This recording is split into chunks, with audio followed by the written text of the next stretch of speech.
Tunghayan naman natin ang mga balita mula sa bahagi ng Visayas.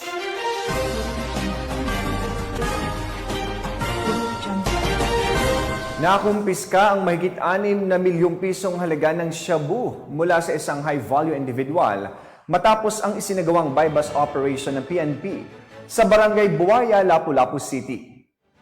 Hindi tumitigil ang pambansang pulisya sa pagsagawa ng operasyon upang masugpo ang problemang dulot ng ipinagbabawal na droga sa ating komunidad.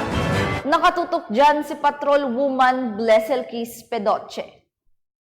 Kumpiska ng Lapu-Lapu City PNP ang 6.9 milyong halaga ng hinihinalang shabu sa isinagawang buy-bust operation sa Zone 7 Barangay Buaya, Lapu-Lapu City nito lamang makaraan. Kinilala ni Police Captain Abraham B. Igot, Chief ng City Drug Enforcement Unit Lapu-Lapu City Police Office, ang high-value individual na suspect na si Joven, 42 anyos at residente ng Sitio San Vicente Barangay Inayawal, Cebu City. Batay sa ulat ng pulisya, banda alas 3 ng hapon na ikinasa ang naturang buy-bust operation na naresulta sa pagkakaaresto ng suspect at pagkasabat ng 17 heat-sealed transparent plastic packs ng hinihinalang shabu na may timbang na 1,025 gramo at may standard drug price na 6,970,000. Amsong cellphone, isang backpack at buy-bust money.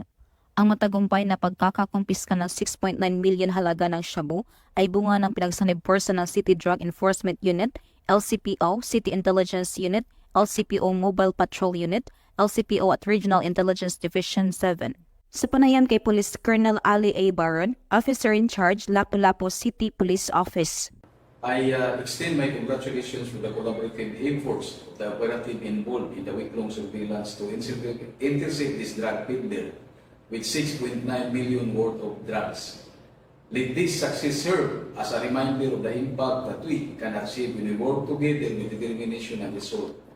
As we celebrate this victory, let us remain vigilant and continue our mission to uphold the rule of law and protect the welfare of our fellow Ponganos. Kasalukuyan nasa kustudiya ng City Drug Enforcement Unit, LCPO, ang suspect para sa dokumentasyon at tamang disposisyon na kung saan mahaharap ito sa kasong paglabag sa Republic Act 9165 o Comprehensive Dangerous Drugs Act of 2002. Ang Lapu-Lapu City PNP ay walang humpay at walang tigil sa mga operasyon laban sa illegal na droga upang masakote ang mga individual na nasa likod ito para sa inasam na payapa at maunlad na bagong Pilipinas. Mula dito sa Central Visayas, ako ang New Police News Network Correspondent, Patrolwoman Bleselkis Pedoche, lagad ng batas, taga-taguyod ng Balitang Pulis. Maraming salamat, Patrolwoman Pedoche.